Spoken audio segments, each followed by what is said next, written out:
Ação, hein, bicho? Boa tarde, meu nome é Antônio Carlos Albuquerque, eu sou apresentador e fundador da Ideia de Impacto, que vocês já sabem é o seu espaço de toda semana sobre inovação, negócios sociais, empreendedorismo e responsabilidade corporativa, onde a gente compartilha histórias, ideias sobre esses temas do Brasil e do planeta. Esse programa vai ao vivo toda segunda-feira, 1h da tarde. Você pode rever sexta-feira às 4h, sábado às 19h, domingos às 11 horas da manhã, tudo pela Rádio Geek, www.radiogeekbr.com.br. Não tem desculpa de não acompanhar o programa por causa do trabalho, por causa do transporte. Aliás, você pode continuar acompanhando também os conteúdos da Rádio Geek deste programa nas redes sociais, @RádioGeekBR, @Ideia de Impacto. Todos os formatos e todos os gêneros, podcast, Twitter, Facebook, Instagram. Vai lá, acompanha, por favor, interage com a gente, mande seus comentários, suas dúvidas, porque isso ajuda a gente a construir a nossa pauta semanal. Hoje o tema vai ser saúde, acesso à saúde. Dr. João Paulo Nogueira Neto, bem-vindo, obrigado pela presença. Queria que você contasse um pouco de você, se apresentasse antes da gente entrar na conversa sobre o Horas da Vida e o projeto. Obrigado, Antônio. É um prazer estar aqui. Obrigado à Rádio Geek pela oportunidade. Vou só corrigir aqui rapidinho pro ouvinte lá, depois poder me seguir também nas redes e ajudar. É João Paulo Nogueira Ribeiro. Ribeiro, desculpa. Eu que li errado, tá escrito certo e eu que li errado. Então, João, me conta, Horas da Vida é um programa, um projeto que tem... é meio óbvio para falar para as pessoas que a questão da saúde, do acesso à saúde é um desafio no Brasil. Qualquer brasileiro que tem contato com o nosso sistema único de saúde, que é super positivo, por um lado, do ponto de vista de política pública, do que ele se propõe, e tem muitos profissionais, muitas instituições, muitas organizações lutando para que esse sistema se mantenha e melhore.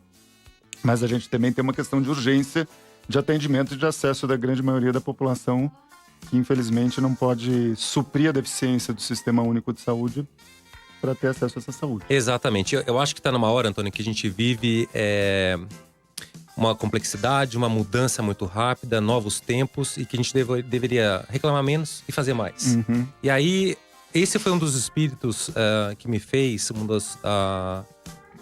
talvez um dos principais pilares para fundar o Horas da Vida. Como médico e profissional da saúde, a gente já faz atendimentos gratuitos para pessoas menos favorecidas, para alguém que pede uma ajuda.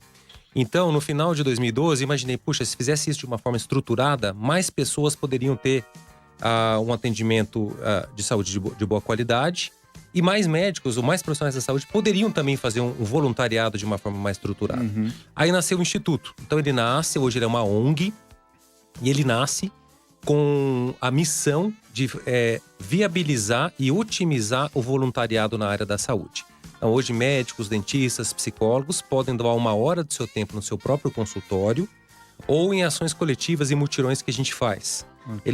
Os profissionais também podem doar horas por meio de palestras, aulas, artigos e até lives, hoje nas redes sociais. E para quem a gente doa essas horas? Como você bem falou agora há pouco, no Brasil aí são mais de 150 milhões de brasileiros que dependem exclusivamente do SUS. E o SUS, eu sou um apaixonado pelo sistema, mas tem várias deficiências. E eu acho que também chegou uma hora da gente ficar pensando aí, separando público e privado. Tudo é uma coisa só, porque no final do dia a gente está cuidando de gente, né? Claro. Seja ela no sistema público ou no privado, a gente pode ajudar. Então, quem recebe as horas gratuitas no Horas da Vida? São pessoas que são assistidas por outras ONGs, tá? Para que as ONGs façam para nós uma seleção, uma triagem socioeconômica. Porque hoje seria muito difícil, eu tenho lá 2.000 consultas para doar, para quem que eu dou? Vocês assumiriam esse papel de triagem diretamente, uma coisa muito complicada. Exato. Então a gente usa ali o modelo que outras ONGs se afiliam a Horas da Vida e os assistidos dessas ONGs são encaminhados para as consultas em mais de 35 especialidades diferentes. Caramba! Perfil mais ou menos desse público, claro que você já falou de pessoas, questão de baixa renda, vamos dizer assim. Tem algum perfil do ponto de vista, mais mulheres, crianças, jovens, Tem. região da cidade? Bom, primeiro, está em São Paulo? Está em São Paulo, Grande São Paulo. A gente já fez iniciativas aí em outros estados, no Rio de Janeiro, Porto Alegre, Florianópolis.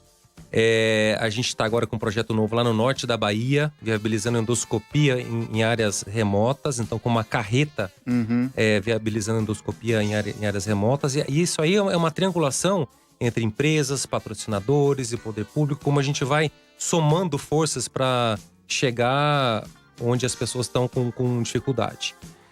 Em relação ao público, hoje Horas da Vida atende 14 ONGs, tá? Todas na Grande São Paulo. O público tem desde crianças até idosos, e são pessoas em situação de vulnerabilidade, então com uma renda familiar de até 3 salários mínimos. Okay. Um ponto importante, Antônio, para contar para você e para o ouvinte, é que o Horas também faz um papel de educação. A pessoa também tem que se apropriar do cuidado, ela tem que ser protagonista, tem que ser o ator principal no cuidado dela. Que, como o próprio nome fala, a consulta é uma orientação. Então, isso a consulta não resolve. Depois você vai ter que tomar o remédio, fazer o exame quando precisar, fazer a dieta, comer menos, largar o cigarro. Tem uma mudança de cultura e de conhecimento, né? Passar informação para gerar cultura e conhecimento. Porque, enfim, hábitos de saúde são hábitos aprendidos e hábitos culturais. E às vezes até, outro dia eu estava lembrando, não tem nada a ver com uma questão de socioeconômica, né?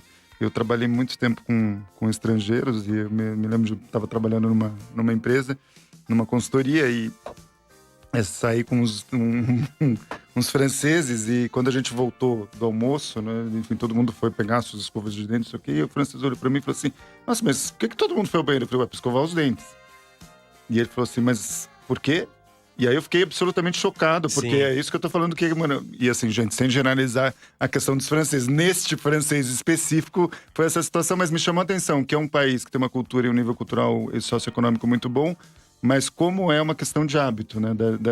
E aí é uma questão de construção e de conhecimento, né? De cultura. E nunca é tarde, acho que é sempre bom a gente poder aprender. Então, você imagina o contingente de pessoas que estão nos ouvindo, ou que pode chegar por meio desse ouvinte a um profissional de saúde, saber da nossa iniciativa e o conhecimento dessa pessoa ser replicado de N formas, por N canais. Então, tem um negócio interessante, porque, bom, primeiro, o caminho das pedras é: as organizações chegam até vocês, fazem a triagem, mandam esses pacientes que são bastante diversos do ponto de vista de idade, perfil, etc. Vocês encaminham eles para os profissionais, do ponto de vista de atendimento, de consulta, de fazer os exames que precisam ser feitos, que é uma demanda. Então, qualquer profissional da saúde que estiver interessado nesse aspecto pode, enfim, entrar em contato com vocês. E também tem um aspecto do que você falou de formação, de pegar e ter essas ações de conhecimento, de informação, independente do atendimento direto da consulta médica. Exatamente. Parte desse atendimento, da doação do profissional, pode ser tanto no atendimento de uma consulta, a realização de uma palestra, ou numa ação educativa, que pode ser feita escrevendo um artigo, fazendo uma live, dando uma aula. Então, bem como você disse, o profissional que está nos ouvindo ou que vai chegar a conhecer Horas da Vida pode entrar na nossa plataforma, que é o horasdavida.org.br, pode se cadastrar. E quanto que ele tem que doar? O quanto ele quiser. Não tem uma coisa pré-fixada. Não, O que tiver disponível de horário e disponibilidade dele durante a semana, enfim, da vida, dependendo da agenda dele, vai. Exatamente. O combinado é que quando ele fizer a doação, ele faça de uma forma que ele possa transformar a vida que ele está cuidando. E muitas vezes você fala: nossa, transformar parece uma coisa tão grande. Uma orientação certa, você pode encurtar muitos caminhos, você pode mudar o rumo da pessoa. Claro. Né? Vou te contar uma história aqui. A gente atendeu num dos mutirões um menininho de 9 anos. Vou falar só o primeiro nome, que era o Micael. Ele chegou pra gente que ele estava numa fila de espera do SUS há mais de 9 meses e todo mundo imaginando que ele era autista. Então, estava esperando uma consulta com um neurologista. E quando chegou pra gente, a gente falou: espera, não vamos tratar a queixa, vamos tratar a pessoa. Vamos ver se esse menino, se ele enxerga, se ele escuta bem. E para nossa surpresa, a gente pediu primeiro para um colega oftalmologista avaliá-lo e ele tinha 9 graus de miopia. Ou seja, o isolamento e o comportamento dele, que poderia ter passado por um espectro do autismo, na verdade era simplesmente: não estou enxergando nada, e isso está gerando isolamento. Exatamente. Dele, então. Para você ter dimensão disso, o campo visual dele, a distância que ele enxergava, era pouco mais que o tamanho de uma caneta Bic, tá? 15 centímetros para frente, né? Mas a maravilha disso é que, assim, você quando parou para escutar ou entendeu realmente o problema da pessoa, conseguiu uma consulta de oftalmologia, uma consulta simples, buscou um parceiro de ótica que doou os óculos, esse menino viu a vida diferente. E ao longo de 6 meses, a gente foi acompanhando esse paciente até ele ter alta, ele se mostrou uma criança completamente normal. Ou seja, então, sempre a ausência de um óculos que mudou de uma coisa simples. Bom, você falou das ONGs, que são parceiros importantes para poder facilitar esse acesso e abrir a esse público essa demanda. Isso. Que outros parceiros estão envolvidos aí na viabilização do Horas da Vida? E tipo, nome e sobrenome, porque eu sempre falo que a gente não faz nada sozinho, graças a Deus. Parceiros e redes fazem com que as coisas... eu brinco, eu tô ficando velho, tenho quase 50 anos e eu não tenho mais tempo para perder. Então eu prefiro que as coisas aconteçam rápido, mas sejam bem feitas, e isso, para mim, só acontece em rede com parcerias. Então... acho que um dos maiores aprendizados é que a gente não faz absolutamente nada sozinho. Em tempos de avanços rápidos com a tecnologia, a gente tem que usar tudo que se tem. Cada um faz uma coisa bem feita, né? Então, se você usar o que cada um faz bem feito, a gente constrói uma coisa muito grande de forma conjunta. E o Horas tem se construído e reconstruído a muitas mãos. Então lá, além dos médicos, dos profissionais de saúde voluntários, das ONGs que são parceiras e são assistidas, a gente acabou construindo um ecossistema, um hub com todos os atores da saúde. Então, a indústria farmacêutica, laboratórios, óticas, universidades, hospitais, cada um chega e doa a parte do seu portfólio, do seu produto, do seu atendimento. E é curioso que às vezes chegam pensando que você vai pedir uma coisa gigante e tal, mas quanto eu posso doar? Quanto eu preciso doar? Fala, um exame que você está doando aqui é um a menos na fila lá. Agora, você quer ver quanto você pode e a gente vai viabilizar essa ajuda. Isso é uma curiosidade minha. Como é que os parceiros, claro que você pediu, como diz o velho ditado, pedir não custa nada, mas o que vocês têm percebido que acaba mobilizando esses parceiros para viabilizar? O que está por trás? O que eles contam? Ou tô ajudando por causa... Tudo bem, é uma causa social, pode ser um caminho nesse sentido, mas eu queria ter um pouco essa visão. Acaba sendo mais fácil o caminho de pedir esses apoios, sejam eles quais forem, porque vocês têm uma rede de parceiros bem diversa, né? Bem diferentes setores, diferentes tamanhos, enfim. Tem, exato. Antônio, acho que ter uma causa muito clara facilita muito. Você mostrar o benefício que você está entregando, aquele doador tangibilizar o que está sendo feito também é um outro pilar.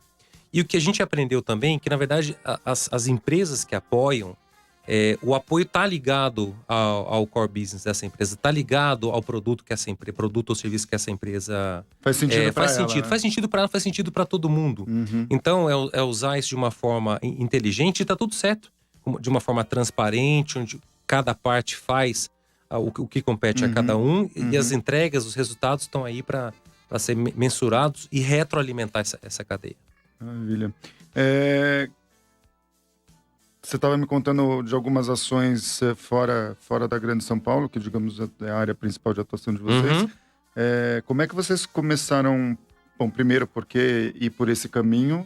Claro que demanda existe no Brasil inteiro, né? Mas o caminho foi o mesmo? Ou seja, como é que nessas ações no Rio, pontuais, etc., veio demanda das organizações, dos parceiros? Vocês resolveram ir para essas áreas que são áreas chaves? Não, foi meio por acaso? Foi um pouco por acaso. E, na verdade, assim, aqui um ponto importante que existe também a necessidade do financiamento do Horas da Vida. Porque todo mundo pensa, puxa, para colocar um médico na frente de um paciente é fácil, mas talvez não perceba o trabalho invisível que tem por trás, por uma plataforma tecnológica proprietária, que a gente foi buscar benchmark, buscar uma referência, não existia. Então a gente criou isso do zero. Pra você ter ideia, no início eu recebia as triagens impressas no papel para ler cada história e saber para qual médico mais adequado.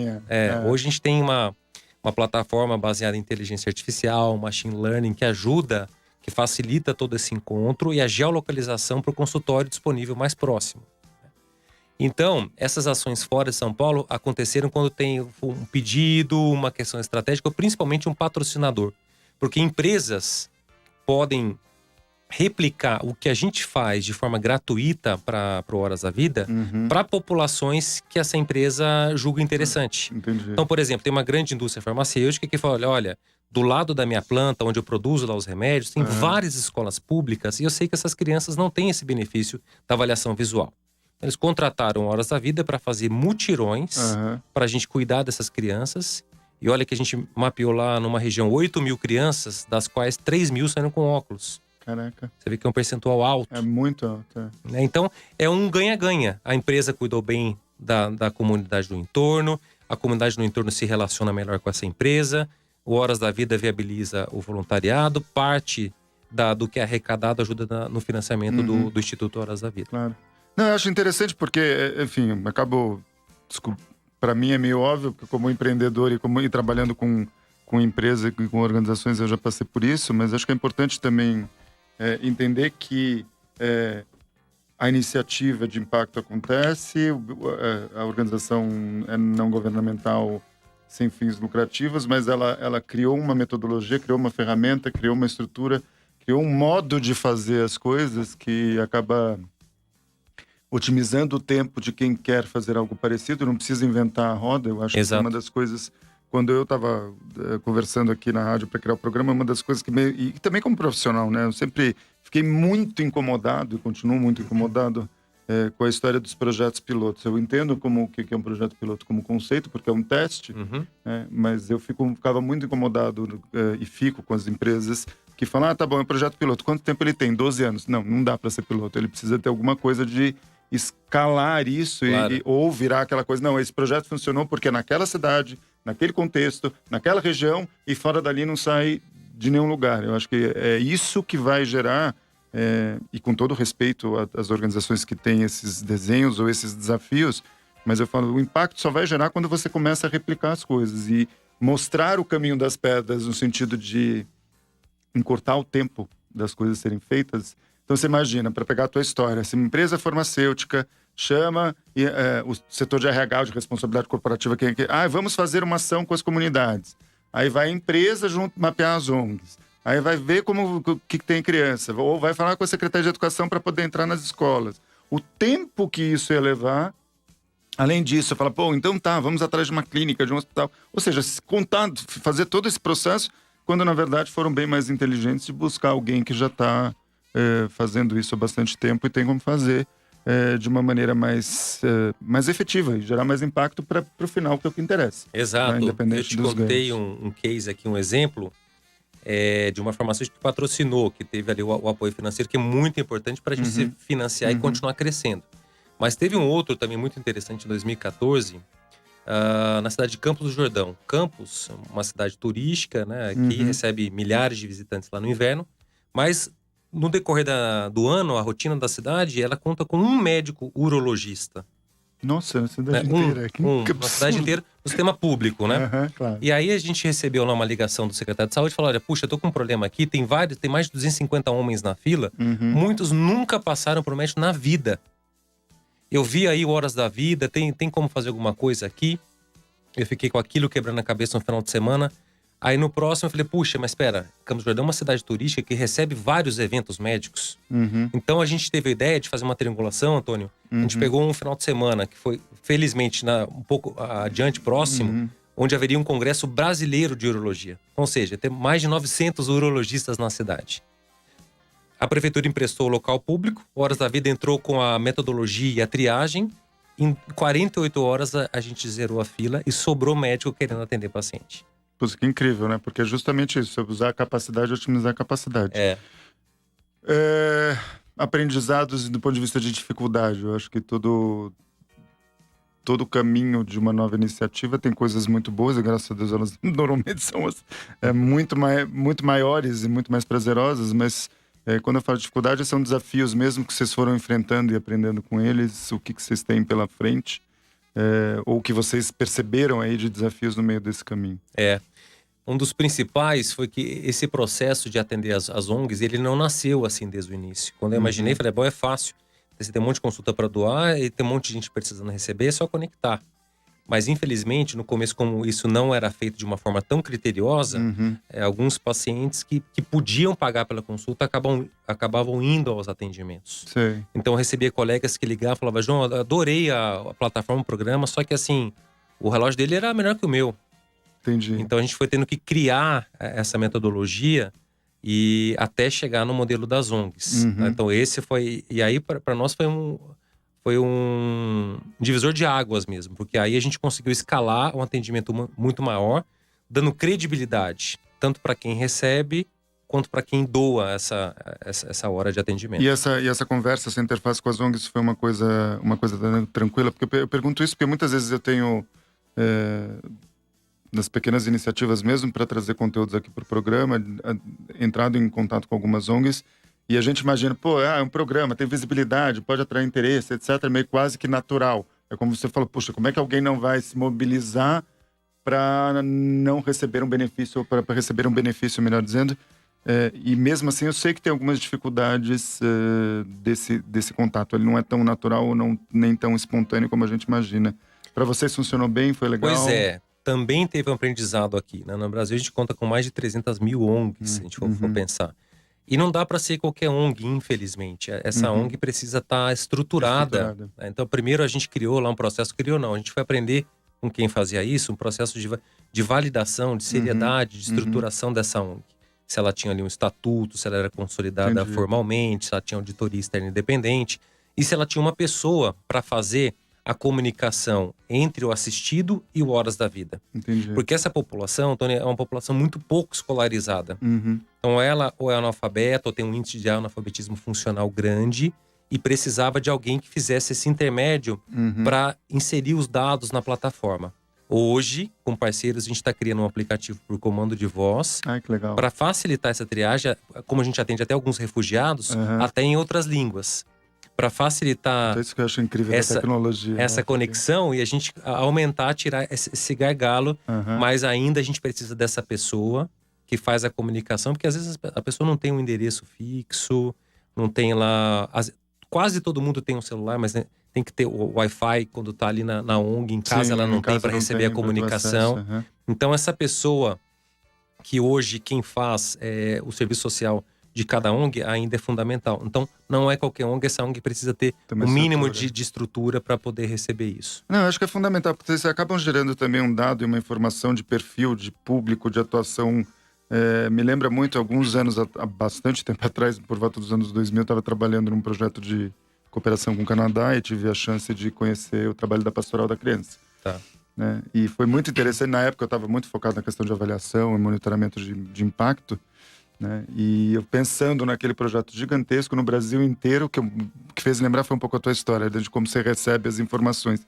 E aí eu vi assim, tipo, o relatório de uma mãe que montou um central de atendimento da Pastoral no Nordeste, que chegava literalmente num papel de pão anotado na mão, lidando com situações de baixa escolaridade, de pobreza, de migração, né? De fluxo de migração, sejam eles permanentes ou sazonais, por causa de plantio, de trabalho, etc.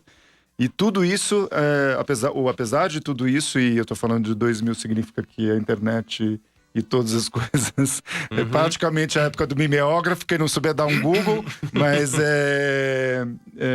tudo isso fez com que eles gerassem, e isso eu acho que é uma parte importante, independente do tema de qualquer organização, gerar uma informação e o dado para que isso também retroalimente a nossa leitura de qual é o contexto, de qual é a realidade. No caso da Pastoral, todo mundo sabe que é um dos principais bancos sobre desnutrição infantil do país. É um modelo que foi replicado até para a África, enfim. Então, eu tiro o chapéu para eles por conta disso e tiro o chapéu para qualquer organização que tenha uma preocupação nesse sentido, né? De organização de dados, de informação, não só para fazer a coisa acontecer, mas também para poder alimentar aí os profissionais e tal. Bom, próximos passos. Estamos, talvez, no segundo triênio, o trimestre da 2019, mas o que tem aí de futuro? Quais são os caminhos que vocês estão pensando para Horas da Vida? Os próximos passos é a gente crescer com sustentabilidade financeira, porque também não adianta só se crescer. A grande preocupação aqui é sempre entregar o que a gente promete. Por isso a gente vai um passo por vez. Mas, felizmente, o ano passado a gente ganhou um prêmio do banco UBS, o Visionaries. E parte desse prêmio, além de uma premiação financeira, foi uma consultoria da PwC. E eles investiram lá mais de 1.000 horas num plano de expansão para o Horas da Vida que a gente vai colocar em prática aí nos próximos meses, nos próximos anos. Ótimo. Boas notícias. Bom, plataforma, o site, o horasdavida.org.br acaba sendo o principal canal de comunicação de vocês. Exato. Vocês têm outras redes sociais também? Tem o Face, tem o Insta, tem o LinkedIn. Tudo isso, @horasdavida. @horasdavida. Então, maravilha. Bom, para quem estiver interessado nos contatos e fazer parte desse projeto, sejam organizações, sejam profissionais de saúde, por favor, se mobilizem, entrem nos contatos. A gente vai deixar, como sempre, os descritivos de todas as informações e links, tanto nas redes sociais da Rádio Geek, no canal do YouTube, Rádio Geek BR, e também nos canais da Ideia de Impacto, @Ideia de Impacto, no Instagram, Facebook e YouTube. Acompanhem por lá. Como sempre, bom, vou tirar o doutor, vou chamar de João. Claro! Quando vocês tiverem novidades, parcerias, novos projetos e quiserem compartilhar o andamento desse projeto, sintam-se convidados e as portas abertas, porque eu sempre falo que eu vou contando histórias e eu fico curioso para saber como essas histórias, esses projetos vão caminhando ao longo do tempo.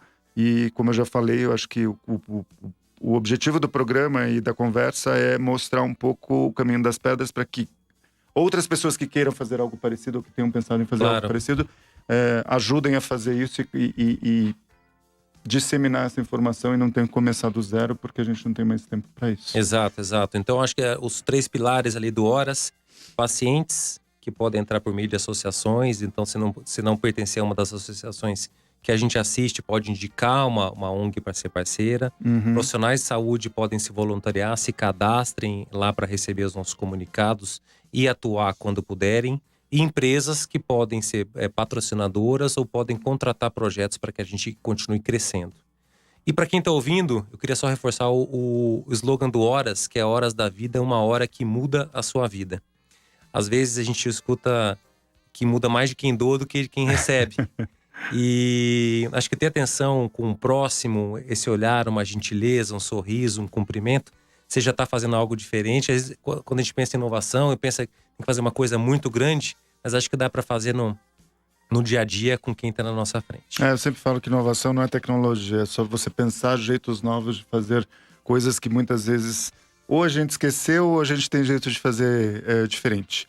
Bom, com isso a gente termina a edição do programa Ideia de Impacto dessa semana, agradecendo a pilotagem da mesa de toda semana, Gabriel Pozotto, fera em todos os botões, e que vai deixar vocês com a melhor trilha musical da Rádio Geek. A gente volta semana que vem com mais informação sobre inovação, tecnologia, responsabilidade corporativa e negócios sociais. Até lá, gente. Obrigado.